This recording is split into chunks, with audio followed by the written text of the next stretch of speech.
I was going to say that there is a lot of, good things that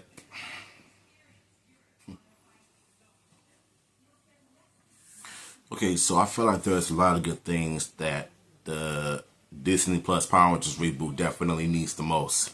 And yeah, Toku J actually had a mention in this article, so shout outs to him. Yeah, let's get into it. Power Ranger fans will be getting a fresh start thanks to the upcoming live action series reboot on Disney Plus, which is being developed by showrunners of Disney's Percy Jackson and New Olympians. We don't know how much yet about the series itself and the show's overall tone and scope, though we do possibly have a few indicators about the show's direction and cast. With the series in mind, we're breaking down several things that Disney's reboot must do to revitalize the Power Rangers franchise, and we're starting with a rather foundational element. At this point, it's a running joke amongst the Power Rangers fandom that something is going to adapt the MMPR seasons, and it's easy to understand why some fans feel that way, but it's also understandable why Hasbro will go back to what is the most popular era of the show today. If you're going to adapt a franchise, you will want to start with the best possible foot, and Mighty Morphin is still, well, MMPR still enjoys a clear presence in fans' minds. Basically, what it's saying is that if you're going to adapt any Power Rangers from that era, Saban, Disney, Neo Saban, Hasbro, whatever, it's going to be Mighty Morphin regardless, because it's the most iconic, right? That's what the public knows. Because if you just going to put an original team to the public that these people do not know, then it's obvious to me that you might as well just not put out anything if your crabby ideas is a lot better than what's going on with Hasbro and Disney Plus, basically. So if you're going to adapt MMPR, that's perfectly fine, but you also need to embrace the series as a whole and not just one or two elements. The show had big stakes and thrilling fights, but it also had ridiculous bulk and score moments and some truly over-the-top monsters and premise throughout all three seasons, especially season 1 because of the Japanese soccer footage, minus Jim Ranger, right?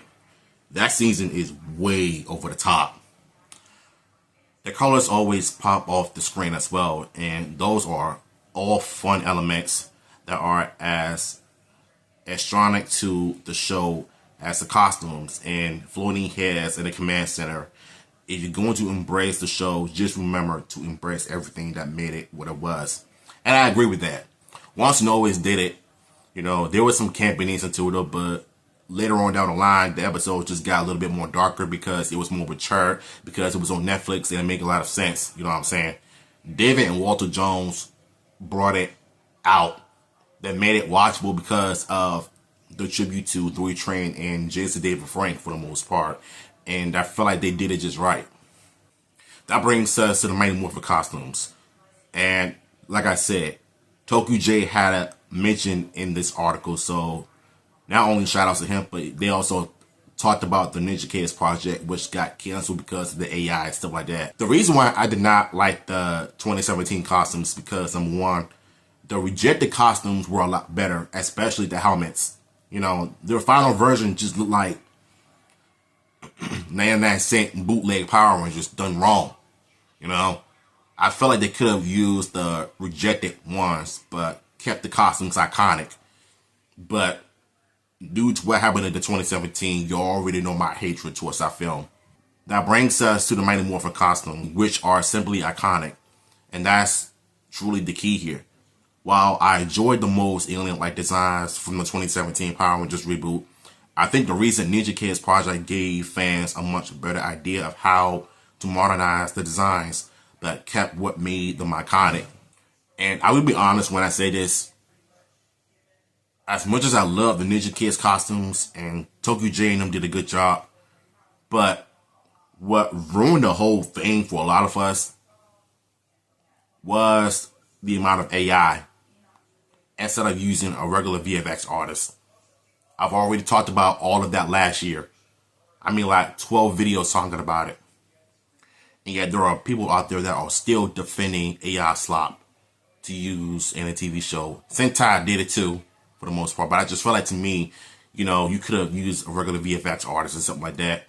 If you're going to use AI, at least use it to a certain extent, not all the time, because that's what kills it for a lot of projects, basically. But I like that he also mentioned Tokyo J, of them bringing his designs to life, and it looks better. But the only thing I'm not a fan of is no lips. I'm just saying, that's just my preference. This was even more true of the Ninja Kid's design, so hopefully the reboot will find some place between these to land when creating the new costumes. And hopefully they do it too, because I feel like, to me, they have the potential of studying the source material but adding their own flavor to it. But just keep it classic, keep it iconic, don't confuse the audience and don't confuse the fans. When you think of Power Rangers, it wouldn't take long before you're thinking of the Zords and even the Megazord. Those are great, but some of the most thrilling battles in the show are when the Rangers are battling an army of putties, or one of Rita's and Zed's new monsters creations on the ground. This is where you really get to see their individual personalities shine and how they could come together as a team. And that's also where you see the martial arts aspects shine.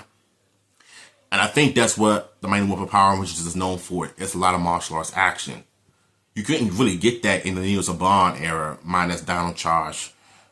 Beast Morphers had some good martial arts fights, but it only lasted for like a few seconds, but not that long. When Mighty Morphin did it, they only lasted for about 1 or 2 minutes. And I think that's what the reboot definitely needs, is some 2-minute unmoored fights with the putties and the monsters, depending on any circumstances. You know what I'm saying? And I think, hopefully, like Legacy of Nerd just reported that 2 of the actors with martial arts experience are also eyeing one of the roles of the Rangers. So hopefully all of that is true. While the Zords and Megazords may get more attention, the Rangers spend a lot more time finding their feet firmly on the ground. So these battles need to be highly kinetic and hard-hitting to keep fans' attention, but also to help the budget down so you can make those bigger-than-life scenes really hit. And I think that right there is what I was having a debate a few nights ago on Legacy of Nerds Discord. Like I said in the past video, somebody was trying to claim that they don't need martial arts and actors to know martial arts stuff to be on the show. You just need a well-acted show. You can do both. Martial arts action, actors with martial arts experience, and they have good acting experience also, like how the original crew did. You need that in a reboot. Martial arts actions are definitely the most important, regardless of how you feel about it. And whether he understands that or not, which is something I need to see in a reboot based on the era I grew up with, basically. Another element of Power Rangers that has been prevalent throughout the franchise's history is the sort of copy and paste nature of how the episodes are constructed. Most episodes start with the Rangers discovering a problem and possibly having an unmorphed fight before having a morph fight, and that paves the way for a giant monster and a switch of the Zords and then a Megazord, which will deliver the finishing move, There are expectations, obviously, but that's the precedent formula, and it's time to shift from that formula and create something new. And I agree, you know what I'm saying? Because when you look at the Mighty Morphin era, every episode is a copy and paste same thing. Rangers discover an issue, they come up with a problem, they come up with a solution, and they defeat the monsters at the end instead of creating something more ground up and important. Which I do believe the Disney Plus reboot can also do something like this, which is why they're taking elements from the Boom Studio comics, which I'm glad they're doing it. You know what I'm saying? You don't want to remake the old episodes over and over again unless it's really important. And you don't need to completely take away the Megazord battles and stuff like that, because it's not Power Rangers without Megazord fights. And even if you're going to make a Megazord battles, at least make it fast-paced, like how they did it back in the day. You don't need to make it slow like you've seen in the later Godzilla films all the time. Look at Transformers Bumblebee and Rise of the Beast. The robot action is more fast-paced, entertaining, and I think that right there is something you can do with the Power Rangers reboot. Not every episode, but in certain episodes. I'm just saying. But I do like what this part is saying. This also depends on the length of episodes and how they are formed in the new reboot. But even if we're talking about the traditional 30-minute runtime, there's so much you can do here. The classic format was fine, but if we're turning the page, let's actually turn it and shake some things up. Some episodes don't even need to have a Zord segment or a Megazord ending, while others can be solely focused on the Zords or a huge boss battle. You can have other episodes that mix up the sequence or events, or even tell a story through flashback. These are modern television elements that can also be part of the Power Rangers, as long as the showrunners have the room to actually move things away from the strict episode layout or past episodes. You could tell when Cosmic Fury did it, they didn't really want to have any Megazord battles or something like that in every episode. They took their time focusing on the characters and what needs to be done, what needs to be left out, what needs to be felt right. Kind of like how Lord Zed destroyed the Cosmic Fury Zords one by one, even though the CGI looks terrible, but it is what it is. But if the reboot does something like that, not from Cosmic Fury, but in Once and Always, but give the characters more development, not just with the fights and the action, but with the drama and humor and stuff like that, just to balance the both, you know what I'm saying? So I kind of like what this part is saying here. Now this one is interesting. This one's about Zordon. That Shiny of the Past leads to our next pick, and the 2017 reboot was already on the right path in this regard. If you read the Power Rangers comics, Zordon is not basically the leader of the Power Rangers that he is in the show, and he's far from interesting as a result. The reboot took a similar approach when it connected Zordon and Rita to previous team of Power Rangers, but even if you choose not to go to that route, the comics have presented an altruistic yet flawed leader who doesn't always make the right decision. Why does it sound like Troy from Megaforce? Bad actor, sounds like a robot, had a Super Saiyan moment, just a trash leader in a trash show, basically. But yeah, I kind of like what this part is talking about. It's talking about Zordon from the 2017 and the Boom Studio comics. He's way more present and enthusiastic here than he did in the show. While the previous version of Zordon was perfect from that era of Power Rangers, having a more conflict and ultimately relatable leader is a better way to go for this day and age, as it creates more interesting conflicts between Zordon and the Rangers, as well as opportunities for characters' growth on both sides. If you decided to jump into Zordon's time of Eltar, then that's great too. But even if you don't, Zordon can be far more than just a way to move the plot forward from A to B. And it starts by making him a truly three-dimensional character. Facts. Speaking of characters getting their due, Rita Repulsa is the most beloved character from the original show and has continued to be an icon in movies and the comics. That said, it wasn't until the comics that fans saw the character reach an entirely new level, and that needs to be brought into live action. The comics not only explore Rita's own childhood, her mother fought to keep Rita from following in her father's footsteps, but it also brought to light several key moments along her path that fans have wanted to see for quite some time, including how she met her allies like Squat and Baboon. There's even an additional chapter of the story where Rita ends up reuniting with her father, which brings a whole new side of Rita and her perception about her father and her life to this point. Even if you bring 5% of this to the mix in a new series, you will have successfully made one of the most iconic villains ever 10 times better. You know, here's the thing.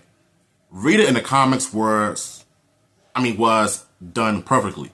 You know, she had an arc, but I love her story in Go-Go Power Rangers because I feel like they explain her backstory a lot better than the show did. Because back in '93, when the show first came out, we did not know anything of these characters. Yes, they give us some backstories and here and there, but we don't really see how they were back then before '93 rolls around.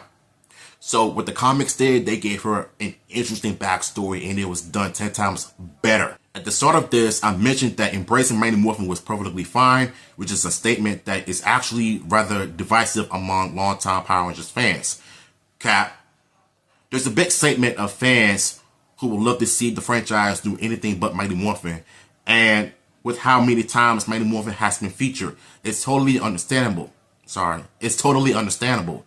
That said, I don't have this particular hang up, but it comes with an asterisk, and it's one that the reboot should absolutely take on this consideration. Well, I hate to break this to you though, but I don't care what the fans have to say, because number one, Mighty Morphin makes money regardless of what they do. So the thing about it is that Mighty Morphin is what made Power Rangers great in the first place, because it's iconic. Yes, the story sucked in the original show. There are some good episodes from season 1, 2, and 3. You just need to be open-minded and choose the right ones to watch. You know what I'm saying? Not everything has to be campy, but that's what Mighty Morphin is known for. But there are seasons after Mighty Morphin that gotten better over time, regardless of that. So I do like what he's saying though, but I've also found it kind of cap to me that he stated that fans would rather see other teams besides Mighty Morphin. Yeah, I mean, I wouldn't mind seeing it too, but how you're demanding it is kind of questionable, you know what I'm saying? That's just my issues on it. If you're going to run with Mighty Morphin, go ahead, but also don't let the opportunity of planting the seeds of a much larger universe pass you by. The franchise is filled with amazing characters, teams, and worlds in which to pull from, and if Shattered Grit taught us anything, it's that the franchise is better when it isn't relying on just one of those powers, everything else. Mighty Morphin is a great starting place, but don't hesitate to tease just how powerful the Morphin Grid can be, and how it can previously even lead the teams from across universe and timelines. You can also go to Shattered Dimensions route and have certain teams know about the different dimensions, or utilize the Time Force Rangers to go in and concept of time travel. Any of these or a mix of them could work, but it's important to establish that while the focus is on this team of Rangers, the franchise is far more than just these Rangers. Well, the importance of legacy has become one of the coincidental elements of Power Rangers, and if you establish a few of these things during the first season, you can easily build from those and start to fill out the world in cool ways down the line, which is delight long-time fans, keep new fans hooked to see what's next. And I agree, you know what I'm saying? Like I said, Mighty Morphin will always be iconic. It's the money maker, regardless of what they do. But Boom Studios have done other Rangers in comics, in space, Time Force, Power Rangers Prime is original, but even though it's inspired by Mighty Morphin, but it's more original in terms of like stories and stuff like that. They even turned Dire Rangers into something that I don't like, so we can leave that alone. You know, I would have loved to see the Sentai Rangers being adapted into Boom Studios, like Jetman. I made videos in the past about how I want the newest Power Rangers to be adapted into comics, like Samurai, Megaforce, Ninja Steel. I would have loved to see Kaku Ranger being turned to Ninja Rangers in Boom Studios comics and stuff. Alien Rangers was the biggest turnoff for me. Yeah, I kind of like this take as well. You know, if you take the Shattered Dimensions route, I think there are better chances that this franchise might end up being better than what you could have imagined if done right. You know what I'm saying? So look, at the end of the day, bruh, it is what it is. The only thing I can say is that whether you agree or disagree that Mighty Morphin is the one that you need to go for, regardless of who's going to buy the toy franchise, who's going to do what with the project, you know, Mighty Morphin comes first.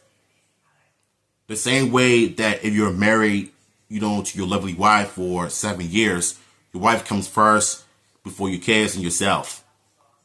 Especially if you're a provider and stuff like that. So you got to be the one that becomes the leader of the family. And that's exactly what Hasbro and Disney Plus is doing with the Mighty Morphin stuff. You know, Mighty Morphin comes first before all of the franchise comes later. You can't just randomly put out an original project to Disney Plus if it's not based off of Mighty Morphin without an actual thing. It can't just be about powers.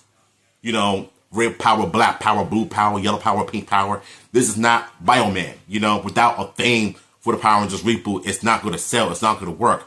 I made a video on that last year, and somehow people are still not getting it. You're supposed to put out an original project that's going to have people on their toes to understand. That's not how life works. Mighty Morphin will always sell. That's what made the franchise good in the first place. If you're going to adapt Mighty Morphin, at least do something with it.